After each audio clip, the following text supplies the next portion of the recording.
hello everyone. There is something I'm trying to do with this as well, which is a little different. You'll notice at the bottom there is both my Twitter handle and a hashtag, COHDMV. For people that are watching online or people that might be anxious about actually asking a question, feel free to tweet me with that hashtag, and your question may follow up this talk. Now, a little bit about this talk. First off, this is going to be focusing on the US and Canada context because of how these documents that we're going to be focusing on are treated in these countries. Very few, in most other countries, there's something of a national identity card. Driver's licenses are not frequently accepted as a form of valid identification. All the information that you're seeing here is presented from open sources. I mention this because I did spend 7 years working for a state driver services agency, including a couple years in their law enforcement agency. I worked as a civilian. My main job was keeping them honest. However, just want to make that clear. And again, like I said, tweet me questions, you might get answers. Of course, the first thing is everyone here that has experience in North America has gone to a DMV. We call it DMV, MVA, driver services, what have you. Pretty much in North American society, you need a credential from one of these agencies, be it an actual driving license or a non-driver identification card. So the first part of the process of identity management, if you will, is the actual front of the house where you start the process of getting the card. Issuance today is a lot different than it used to be. In some places around the world, they still will issue on the spot. Pretty much every jurisdiction in North America now issues via what's called central issuance, meaning they mail you a credential. For some people, that might seem like, okay, that's been the case forever, but in some jurisdictions, that is still relatively new. Currently, ID cards are highly influenced in the US by the Real ID Act. Now, there's a lot of misconceptions about what the Real ID Act is. The short version, at least from my point of view, is it's a good idea, except that it's implemented 180 degrees wrong. AMVA is the entity that defines the standards for these documents in the US and Canada. AMVA is the American Association of Motor Vehicle Administrators. Essentially, it's the industry group for DMVs. They define technical standards for things like license plates, driver's licenses, title documents. And they do, of course, lobby like every industry group does. The standard that is used for driver's licenses is inspired by, but not entirely ISO compliant. There is an ISO standard for licenses. Anybody that is from Europe will know, for example, that they are pink. That is the actual ISO color for driving licenses. And finally, at least in North America, there's only 3 companies that actually issue these documents. I hate that this mic is popping on me. Now, the front of the house staff, that's the people that I'm referring to, front of the house, back of the house, which feels a little more convenient for me, but we're talking about the people that you interact with as a member of the public versus the people that are in back offices doing other work. Their job is to serve as a first line of fraud detection. When we talk about fraud, of course, we're talking about, in this context, we're talking about imposters and counterfeit source documents. You're not likely to find a lot of people coming in with counterfeit driver's licenses or ID cards if you're working there, because generally speaking, the people that work there, they know what they should look like. Applications require verification of documents presented. We'll go into that in a moment. And the newest trend, which is a Real ID related development, is that the agencies will save scanned copies of what is presented. Where do they keep them? They keep them in databases that are internal to that agency. More about that in a moment. In the US, one of the main verifications that you'll find is called Social Security Online Verification, or SSOLV. When you go to the DMV, pretty much every jurisdiction I've seen requires either the actual Social Security card or a W-2 or 1099 form with that number on there. In some places, they'll let you just say it. In reality, they could just let you say it anywhere because this is considered the authoritative way of verifying it. This is an AMVA database. It's an AMVA system that hooks into Social Security's systems. When the clerk enters that information onto their system, they're entering the actual Social Security number, legal name, date of birth, and gender. Gender right now is not used as a marker for verification, though considering the inclinations of this administration in DC, that could change. When it works right, it just says go ahead, gives it an error code of 0. Other error codes that come up include things like there's a no match on the name. This happens more frequent than you'd think, and not for malicious reasons. Primarily, we've got a lot of folks out there that do change their names legally. If they don't tell Social Security about that name change, Social Security doesn't know, this throws an error, things happen. Date of birth may not match. Some people have their dates of birth inverted. So for instance, if you were born on 5/6/13, which one is it? Or is it May 6th, or is it the 6th, or is it the 5th of June? Sometimes there are such errors that happen even in this country. And finally, is the SSN in the death file? 75 million Social Security numbers are there. Some people might want to impersonate someone who's passed on. That's where these systems come into play. Additional verifications come into play for individuals that are non-citizens. The SAVE system is a DHS program. It's been up for, I believe, a decade now. It is used almost, every agency will use it for non-resident non-citizens that have status. I'm using very specific language, I know. So I'm talking about people that are in a status but are not residents. Things like H1 workers or students or their dependents. O2 are the dependents of outstanding individuals in the US. A2 are certain diplomatic staff. Yes, these agencies do occasionally issue credentials to people that have some kind of a diplomatic visa. That is not common. Usually, ironically enough, the Department of State has its own DMV, that is what they call it, to cover licenses for diplomats and consuls. Canadian DMVs do a similar process for non-citizens and for citizens that are born outside of the country. They verify the root documents presented with the Citizenship and Immigration Canada. Other things that need to be checked out are, are you decent behind the wheel, for lack of a better way of putting it? PDPS, Problem Driver Pointer System, it lets agencies know if you've got some outstanding problem in another jurisdiction. Some outstanding problem is a very vague term, and that is deliberately so.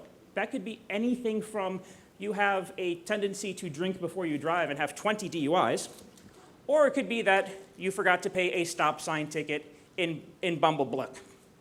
I don't know which one it is. If I'm behind the counter, I won't know which one it is unless you resolve it. The idea being that if you're not able to drive in one jurisdiction, then you will not be allowed to drive in another. Of course, these source specific are concerning driver's licenses. ID cards obviously don't have these checks. The CD-less commercial driver license information system is a little more in-depth for individuals that drive commercial vehicles. Commercial drivers have a lot of rules on them. It is very easy for a bad driver to slip afoul of those rules. They could be under suspensions. There are certain offenses for which they can lose their ability to drive a CDL for life, as an example. And I think everyone here would agree this is probably a good one. If you are intoxicated and driving a vehicle full of hazardous cargo, you are banned from driving a CDL for life. IRE is the Canadian version, Interprovincial Records Exchange. Again, that primarily is to trade records between Canadian provinces, but it does hook into the US system. The US system also hooks into the Canadian system. Now, in the future, there are two things that are being worked on. The first one is called state-to-state. This is to make sure that individuals don't have more than one driver's license or ID in the country. Ideally, they want to expand it so it includes Canada. The idea is to have authority control over the driver record. They want to make sure that if you have, what happens with state-to-state is, if you apply, you have a driver's license from somewhere else, even if you don't present it, the person behind the counter will be aware of that existence and then basically give you the agony of choice between getting the new license or keeping the old one. Finally, electronic verification of vital events is primarily concerned with birth certificates issued in the US. Now, this is admittedly a pilot that failed, but they are still investigating this because they want to be able to verify all the root documents that are presented. Something I didn't mention here are what I mean by a root document. These are the papers that you show that provide you with proof of identity by just being, in a way. So think of your birth certificate. Does it have a photo of you? Does it have fingerprints, footprints, DNA on there? No. You present a birth certificate that says your name is Chuck Jones. Generally speaking, they're going to think that you are Chuck Jones. Obviously, this is a weak point. Same with Social Security cards in the United States. You present Chuck Jones' Social Security card in a situation like this, there is a tendency to think that you are Chuck Jones. So, still learning how to use this properly, so I apologize for the hiccups in the talk. Now, as I mentioned with issuance, that's the process of actually turning that little piece of plastic into something that'll let you buy a beer. Just about every jurisdiction uses central issuance. To my knowledge, the last one that didn't was Delaware, because they have exactly one office that issues driver's licenses, which means that, functionally speaking, it's the same thing. What that means also is that it's sent by mail in an unmarked envelope from a secure facility, as they'll say. However, these secure facilities are run by 3 companies in North America. The first one is IDEMIA. This company has changed names twice since I've started following this. They used to be known as Morphotrust. Safran, I believe, is their parent company. It's a mess. I know people are going to think, Canadian banknote, wait a minute, money company? Well, yeah, they do more than just currency. They also produce identity documents. Canadian driver's licenses, personal opinion, are slightly higher quality documents than you typically find from most U.S. states. And Gemalto. Gemalto, again, for those of you who aren't aware of who Gemalto is, they're a major multinational. They are involved in credit cards, smart cards, identity documents, you name it. And finally, about the future of issuance. Now, this is actually an existing product as of, I think, about 3 weeks ago. It's called LA Wallet. This is Louisiana. This is to put your driver's license on your phone. This is something that a lot of states are looking into, because people don't like carrying wallets around. This connects real time to the OMV's servers, as they call it in Louisiana. So you would produce this. It would say when they last verified that it was valid. And this is a mobile driver's license. Now, some of you might think, why am I saying mobile instead of digital? Not just because it's a phone, but because the term digital driver's license, at least within the industry, refers to the current types of plastic cards we get, because those are digitally produced. Yes, I know. I didn't name it. I'm just letting you know what it is. Now, finally, about securing the credential. Back in the day, I'm sure that some of you remember getting a card that was a laminated piece of Polaroid film. I know that was my first driver's license and ID card. Nowadays, let's start with the camera that you're staring down when you get the image. What you don't see in that pillar is a 15 to 20 megapixel prosumer camera. They want to get a good image. Not just because, well, they want to make sure everyone knows how ugly you are when you get the card. We're going to go into that part of it in a moment. The substrates, the actual card material, is distribution controlled, similar to how banknote paper is. Most cards that you find in the US are based on PET or PFC, usually a combination of both of these materials. That's why it has that sort of feel to it. Now, newer cards, like you'll find in New York, most Canadian provinces, Virginia, Washington, D.C., those are polycarbonate based. Similar to some passports have polycarbonate info sheets. The idea being that these are nearly impossible, as far as I've been able to research, to counterfeit. You just do not find a good fake Virginia license anywhere. There are multiple layers of security. I'm going to go a little bit, I'm going to gloss over the details of this because I'm going to talk a little more in the next slide. Whenever you look at these documents, there's 3 levels of security. There's overt security, things that you can see with the naked eye. So as an example of an overt security feature that you'll see in the New York driver's license, which has the clear window that you can see the same image through, that's an overt security feature. Covert features are things that are not immediately visible. Whenever you see that bouncer flash that UV light onto your document, that UV is considered a covert feature. Other covert features include things like microtext, deliberate errors, certain features of holograms. And finally, our forensic features, trying to find out information on forensic features, working through an open source context, that's hard, to put it mildly. Forensic features are used often by programs that automatically determine if the credential is valid. Sometimes it's considered forensic information to read the barcode on the back of a driver's license, particularly since most of them have an encrypted portion. Now, with regards to these features, there's an excellent guide that you can get called the ICE Guide to Document Security Features. Because this was designed for immigration and customs enforcement, this does have a focus on passports. However, the same features you'll find in passports, you'll find a lot of them in identity documents too. I do have a short link here, file.io, yada yada. I am tweeting this after the talk, so that way you don't have to remember which is a capital letter or not. And keep in mind that this is a work of the United States government. As such, it is free of copyright. Share and enjoy. Now finally, we're going to talk about the fun part. What most of you are here for, I presume. The stuff that happens that you don't see. Like I said, I did work for the law enforcement agency of this DMV for several years. This is one aspect of it. But we're going to talk about what happens after. Keep in mind that every driver services agency is either itself a branch of a law enforcement agency or has a law enforcement arm. Examples: Texas Department of Public Safety is the entity that issues a driver's license or ID card in the state of Texas. This is a police agency.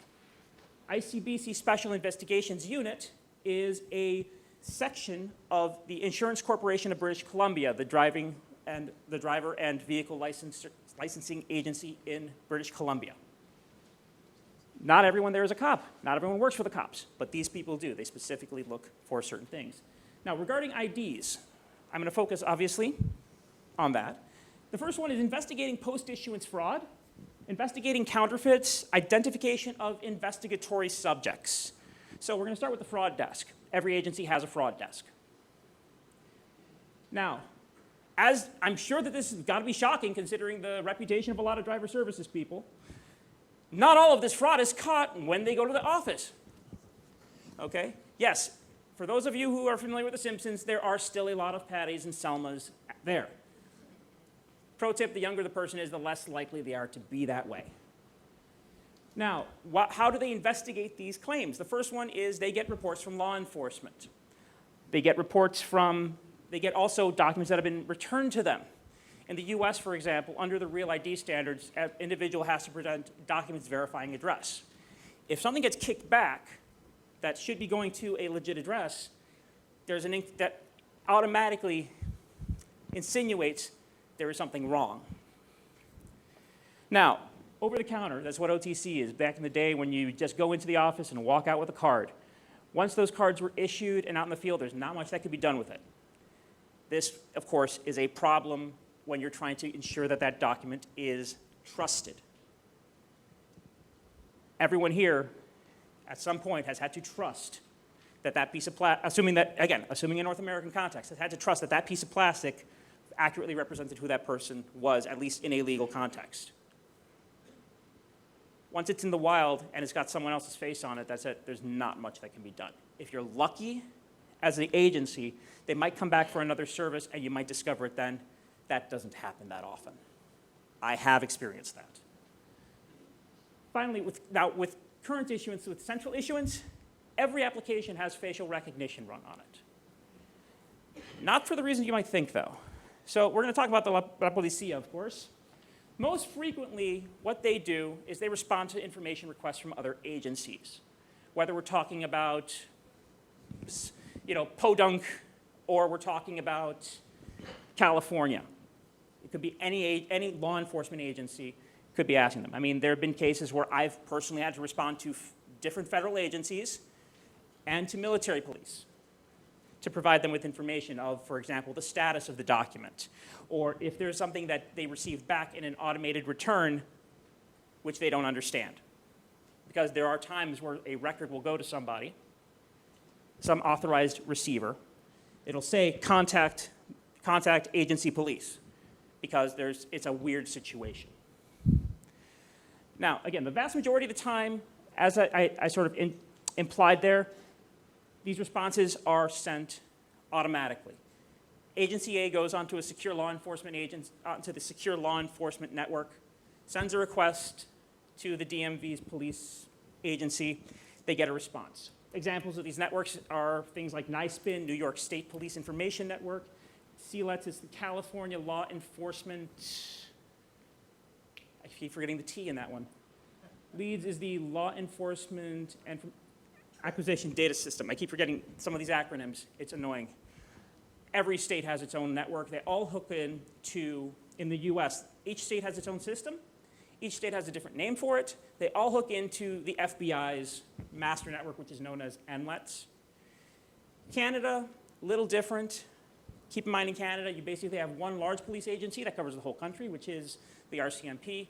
Different cities and towns have outposts of RCMP acting under contract or their own police departments. They all communicate pretty easily that way.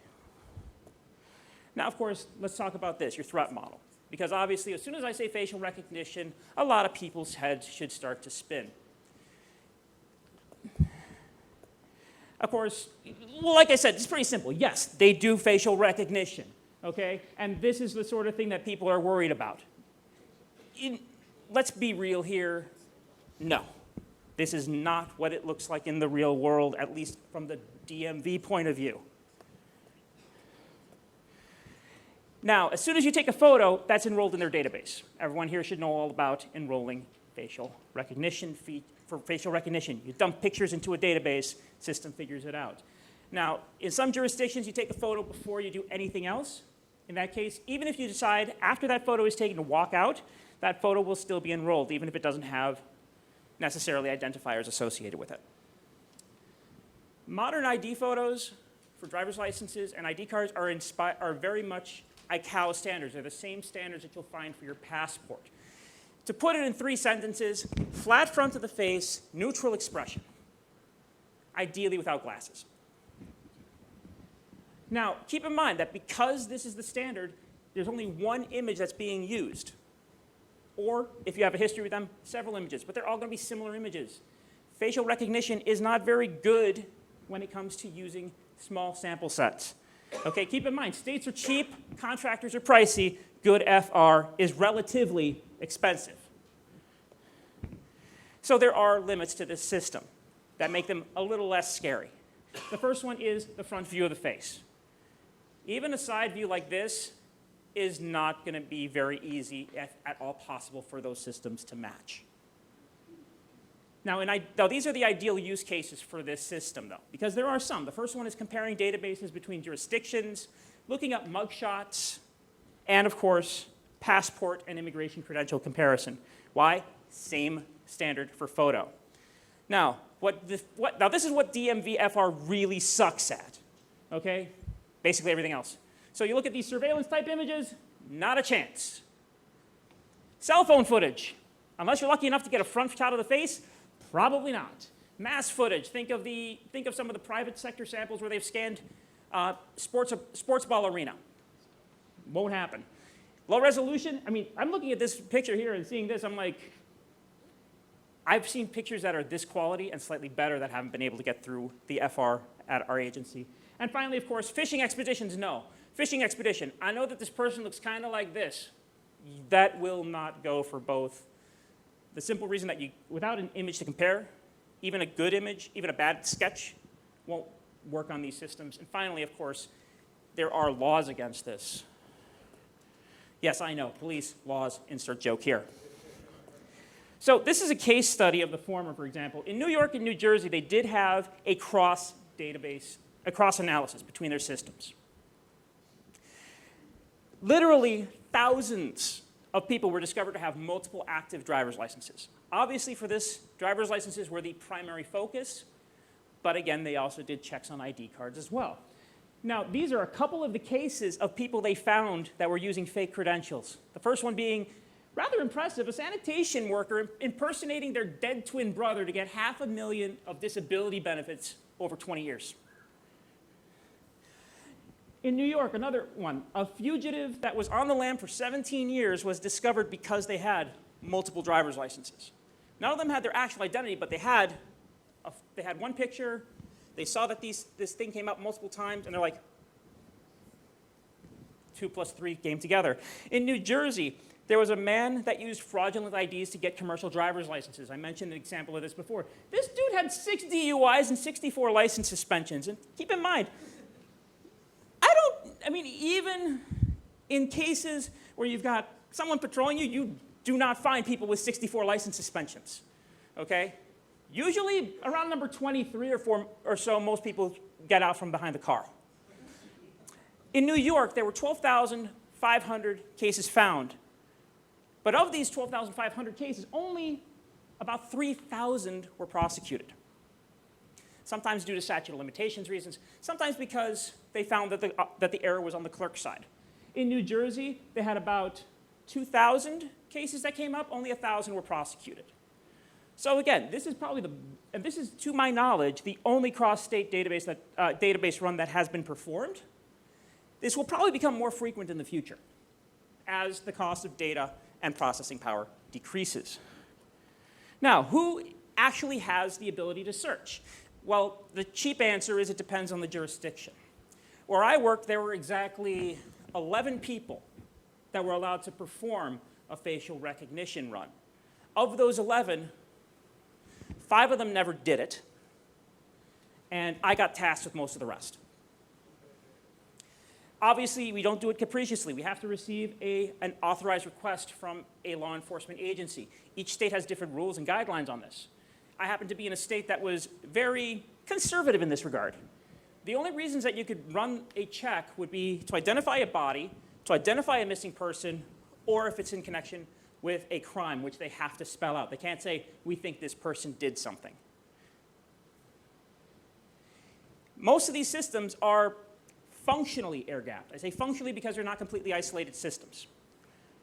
But these are systems with extremely limited access. Now, in some states, you even require a court order. Example, Washington State requires a court order or a warrant in order to be able to perform such a run. Now, some states, on the other hand, are a lot more liberal in this regard, and it's not exactly the states that come up with that term. For example, Kansas allows law enforcement agencies to perform these searches with frequency. Generally speaking, in the research I've been able to perform, it tracks across the red-blue line. Blue states tend to be more protective of individuals' information. Red states are more willing to share. And some work directly with federal agencies. Now, what do I mean by directly? Now, again, I regularly had inquiries from federal agents. Pro tip, working in the police was probably the best thing I could have ever done to learn how to social engineer someone, because being able to talk with people and actually have something resembling authority is hard. Dealing with feds, harder.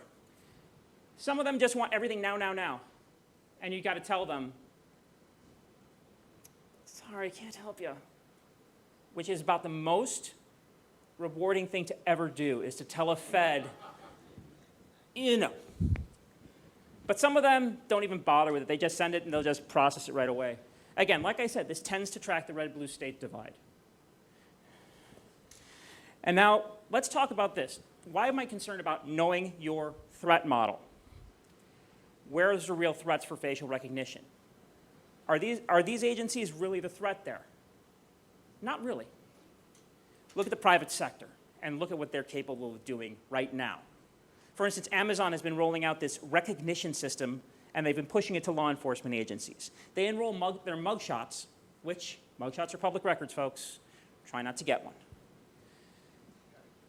Facebook is probably the world's most effective image enrollment system. Their deep face software is capable of identifying faces, even obscured and partial faces, at 97% accuracy. Google, same thing. Whenever you upload, their FaceNet software just worked a standard test batch of faces. Their accuracy was 99.6%. That is more accurate than a human. For reference, 97.5% is the standard for human facial recognition. Microsoft has its Face API. And these are just the big players. Of course, there are tons of other companies out there that will work off of this. Again, private sector facial recognition, all the little brothers, are much more advanced than what you find in the public sector. So I'm going to open the floor for questions. First off, if you're here, queue at the mic. If not, send me a tweet. I'm going to be monitoring it on this. And I thank you for your time in advance.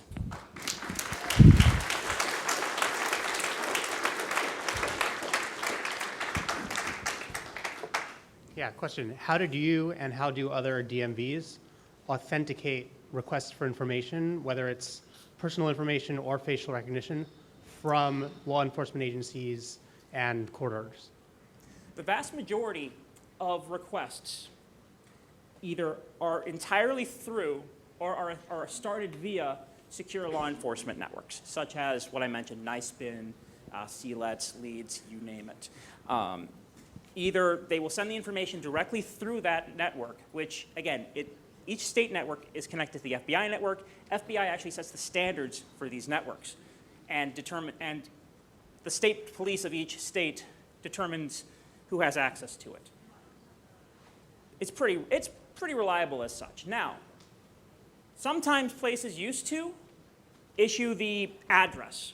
They would call, let's say somebody was to call me up and say, "Hi, I'm Officer Davis from the blah blah police department, and here's the address on the network." That used to be a lot more common, but the technical term for that address is known as an ORI. Those ORI lists are available. Consequently, more agencies are not trusting them. Could you comment on the commercialization of DMV data?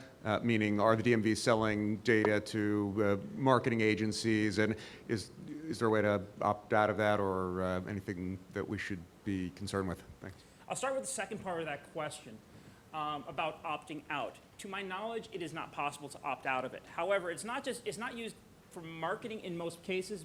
Usually, an entity that wants to access DMV data like that has to have a business case for it.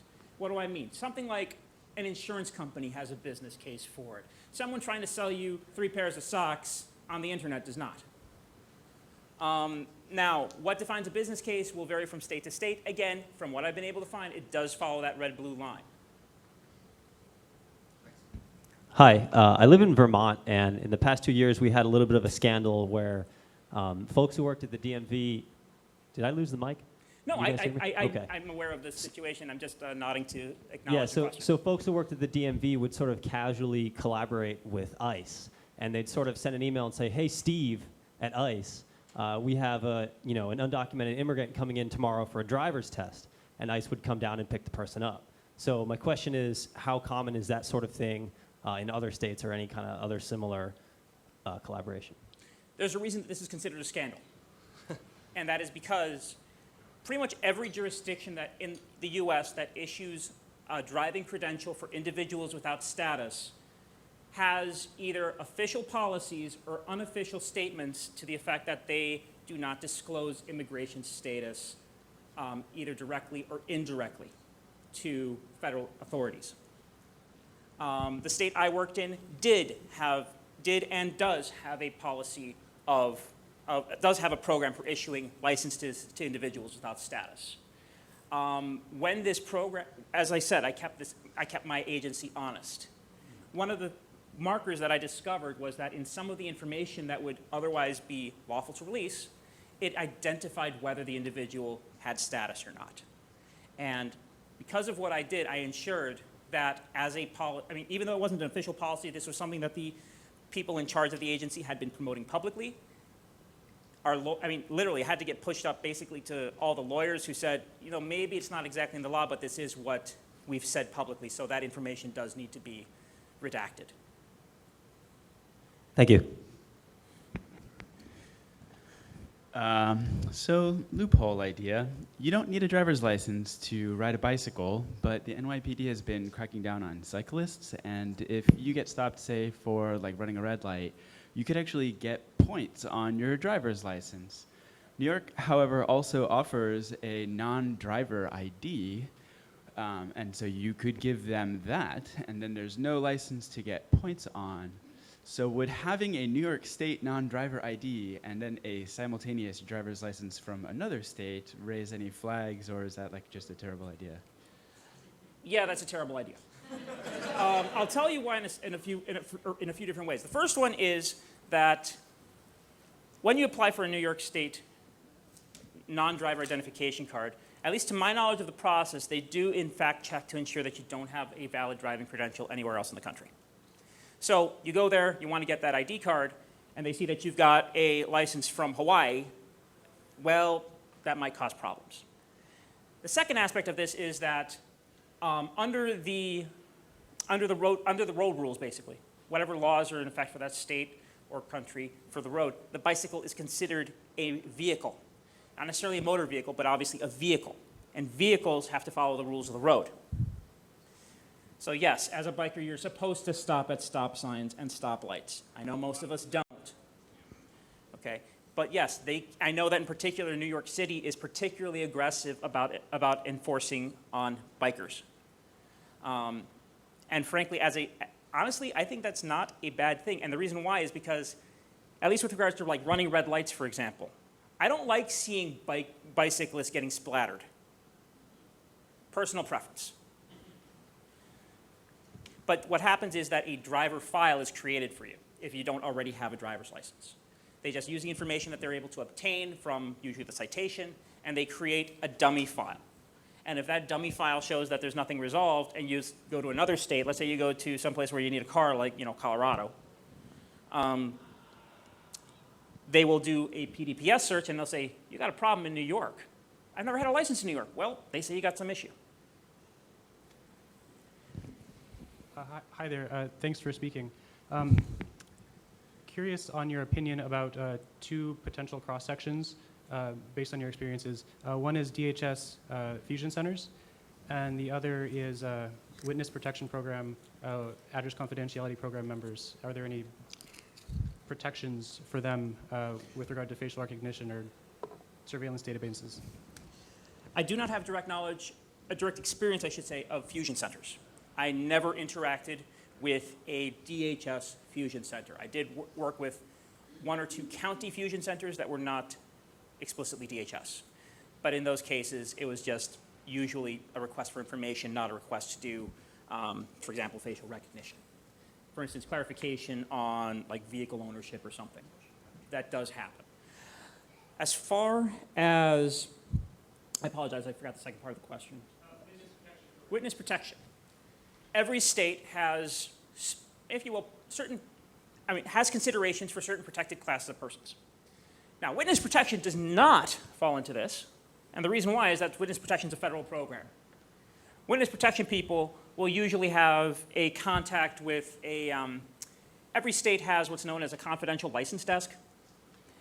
It's not for confidential for you to have, it's not like protecting you saying that like, yes, I have a secret driver's license. No, it's more like when law enforcement needs credentials for various purposes, be it something like witness protection or for undercover investigations.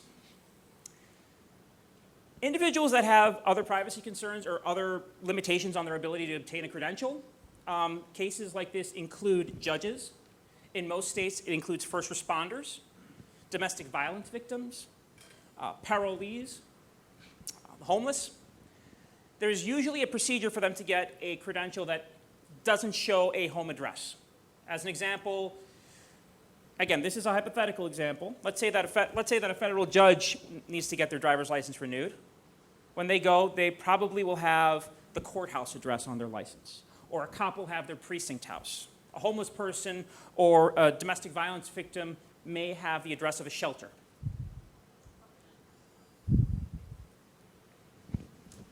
So that's a really good point. It brings in another aspect. You mentioned towards the end that the Amazons and the Googles have a much better capabilities. Things like Link NYC that is not just linking faces in real time, but also can link up your phone, your address, and where you live because of your work patterns and all these kinds of things. What makes us think that whether local or state actors aren't actually just kind of giving up the ghost and going to be using these sorts of corporate surveillance systems, that are multifaceted, and just going to stop kind of doing the direct, oh, I'm an NYPD surveillance camera, and how are we going to follow this? In the U.S., it is a lot easier and it is a lot easier for law enforcement to get your information from private parties than from other parts of the government. This sounds weird, but it's true. There is the doctrine, the third-party doctrine, which, with the exception only recently established of cell phone ping data, if the third party has your information, they can do whatever they want with it. They can sell it to law enforcement agencies. A lot of law enforcement agencies have contracts with, for example, LexisNexis or other data brokers. They have that as an easier approach than going to a DMV and trying to get that information. Oftentimes, it's more effective. Conversely, to my knowledge, the DMVs, with very rare exception, do not do that same sort of information checking. Hi. So the DMV has motor vehicles in it, and I was wondering kind of the intersection of motor vehicles regards to like ALPRs, Easy Pass, anything involving photos of identification or potentially your faces. What's the intersection of that regards to, I don't know. I understand what you mean. Concerns about the vehicle side of the DMV, Sure. and license plates and tracking connected with that. Toll agencies are separate from the DMV. Most of the entities that use ALPR, to my knowledge, are separate from the DMV. I've yet to see a DMV that has an ALPR camera at its parking lot. They can request the information. Again, it has to be an authorized business purpose. If they find, but usually, like with, say, a toll tag, they have to be able to document that you've been skipping tolls. They can't just pull it up because you seem to be going slightly too fast for what physics dictate is possible. ALPR companies, they have to be able to show, in some states they just sell the data to bulk brokers, again, for a legitimate business case, which again is identifying vehicles, but again, primarily it's going to be cases where it's to resolve some kind of outstanding criminal or civil issue that is justified in law. The DMV itself doesn't have like a dog in the fight so much. Hi, Aphrodite. My first question was just, is this your first talk? This is my first talk Everybody, here yay! at Hope. She did her first talk! Woo! Yay! Aphrodite has been hanging out at Hope since, like, God died a trillion years ago, and I don't know why that came to it, but she started on the security team and has been totally around the edges being like, but I know this stuff about the DMV, I know this stuff about the DMV, and only just now has, like, brought this all to us. I just wanted to thank you because, like, this is my favorite kind of Hope talk where it's like, here's the system and all of how it works because I know it and I'm going to share it with you. Fantastic talk. I may have derped out. I may have missed the answer to my question, but my question is just, aside from, is this your first talk? You said there's like a single image, and that's just single image in the DMV files, right, and that's that flat one. Is that, are we assuming that that's the only image also in the deeper Fed systems or stuff like that, or do we assume that they have other stuff that sort of comes into it there? What the feds do, that's a little bit beyond my knowledge base. Except that typically, let's see, the FBI's database that they use enrolls mugshots as opposed to driver's license photos. Because a mugshot includes a side profile, it can do slightly better identification. But pretty much, if you remember whatever cards you have, for driver's license or IDs, what do they all look like? Unless you've got a really goofy face that you put in one back in the day, it's going to be a flat front shot of the face. Or if you've got the one guy, like I went and one of the DMV guys looked at me like, I'm going to take a bad picture of you one time. But so is it likely that they'll also be able to cross-check against your passport photo? How likely is that that'll be able to? At this point in time, not likely, with the exception of typically non-citizens that are applying. If they have to refer to a visa or something, they have to check that image, and if it looks hinky, there could be problems. I do have a question that came on from Twitter. The question is how accurate do you consider the data, particularly home address / geolocation in state data? Keep in mind, it's all self-reported. And at least in the US context, it requires documentation to prove it. What documentation is accepted varies from state to state, but usually it's something that has at least a veneer of official status. So How accurate is it? It's as accurate as the information that's presented. Now, there are people, of course, that try to do things that are outside of the law, let's just say. Things like having things go to private post boxes, for example, is one of the most common. But again, that often, once that's discovered, will just get the fraud people or the law enforcement arm involved right away. So I do want to thank you for the question online. Next, please. I've got about 4 minutes. Okay, I wanted to thank you for a great talk. I wanted to ask, some cities, such as San Francisco and New York, have their own ID card system that kind of interacts. And I wanted to know from a database perspective or from an information sharing perspective, how that interacts with the existing DMV systems. From what I've been able to research in states which have cities that issue these kinds of credentials, those documents are not accepted in any way, shape, or form at the DMV, whether we're talking about an individual who has status, who is a citizen, or who has neither. So as far as I'm aware, there is no real intersection between them. Now, what the cities do with those databases of images, I can't say. It is reasonable to assume that facial recognition is run on those images. However, that is an assumption, not something I can find hard information for. Hello. You mentioned it's a bad idea to maintain multiple driver's licenses. Could you explain why? And there's a second part. When you say you move states, you go to a new state, you say, I want to apply for a driver's license, there is often an option that if you have an active license in another state, you can present that and skip the whole process, right? Assuming you prove residency in that new state. At that point, what happens to your old license? Do they call up the DMV and say, please invalidate this, or what happens? So the first part, why it's a bad idea to have multiple licenses. Well, the first reason, these are reasons in law. And the reason is that you cannot have, let's say, if you're in some states, in some jurisdictions, I should say, it's a much more enveloping prohibition. In most states in the US, it is against the law to have a driver's license from that state and an active driver's license from another state. So if I did have, say, a Washington driver's license and a New York driver's license, and let's say that I'm driving through Oklahoma, something happens, they look at my wallet and they see that I have both, Oklahoma could arrest me. It's a basic concept is called one driver, one record. The idea being that it's to make sure that if there are outstanding issues, there's like a single authoritative source to get that information. In some places, you can't even have a license from another country. This is typical in Canada. New York has this as a guideline as well.